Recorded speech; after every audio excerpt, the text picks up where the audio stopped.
You think you're growing, but you're actually getting weaker. Sounds harsh, right? But let me explain. You might wake up early, read books, hit the gym, meditate, and still feel like nothing's changing. Like no matter how much you do, you're stuck in the same place. That's not because you're lazy. It's because some of your so-called good habits are quietly draining your power. Here's the truth. Most people mistake activity for growth. They think because they're doing something, they're improving. But real growth isn't about doing more. It's about doing the right things with the right intention. And in today's world, it's easy to confuse comfort with progress. Everything is designed to make you feel like you're doing enough. But deep down, you know you're not. That's where these hidden habits come in. Let's break them down. Habit Y1C. Consuming more than you create. You scroll motivational videos, podcasts, books, all in the name of self-improvement. But here's the problem, you're becoming a collector, not a doer.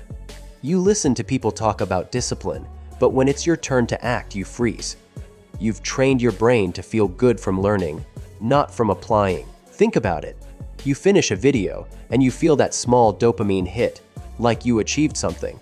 But you didn't, you just consumed. Real power comes from doing. Even small action beats endless information. So next time you're about to play another how to be productive video, ask yourself, do I need to learn this? Or just do the thing I already know? You've heard people say, rest is important, and it is. But there's a fine line between recharging and escaping. Binge, watching shows to relax, scrolling, to take a break, eating comfort food, because you deserve it. All sound harmless. But here's the truth, these things give you short-term peace while quietly killing your long-term drive. Real self-care is doing what strengthens you, not what numbs you. Sometimes, taking care of yourself means doing the hard thing, getting up earlier, saying no to distractions, or facing what you've been avoiding. Comfort isn't always care. Sometimes, it's a trap with soft pillows. You post your progress online. You share your routines, your morning habits, your grind. And it feels good when people notice. But here's the danger. You start growing for attention, not for yourself. Your power shifts from internal to external. Now, if no one notices your effort, it feels like it doesn't count. That's a dangerous place to be. Real growth happens in silence. When you can stay consistent even when no one claps, that's when you're actually building something unshakable. Remember the gym selfies, the quotes, the updates, they don't build you. The invisible work does, the work no one sees. You fill your day with tasks, routines, and checklists, but ask yourself why.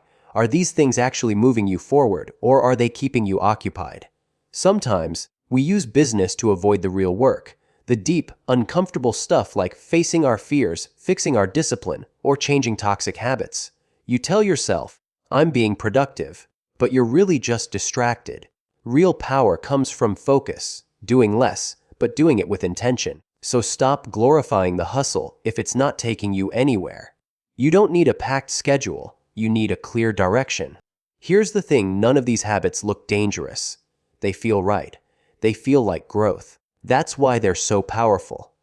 Because they trick you into thinking you're improving when you're really standing still. But if you start catching them, you'll feel something shift. You'll stop chasing motivation and start building discipline. You'll stop pretending to grow and actually grow. Let me leave you with this. Real growth isn't glamorous. It's quiet. It's repetitive. It's uncomfortable. You won't always see results right away, but you'll feel them. Because power doesn't come from what looks good. It comes from what makes you stronger, even when nobody's watching. So check your habits.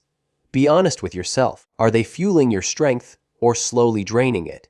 If this hit you, don't just nod and scroll away. Take a second and reflect. Which of these habits do you see in yourself? Drop it in the comments. Let's be real. We're all fighting these in some way. And if you're serious about growing stronger, mentally, emotionally, and spiritually, hit that like button, subscribe, and keep showing up here.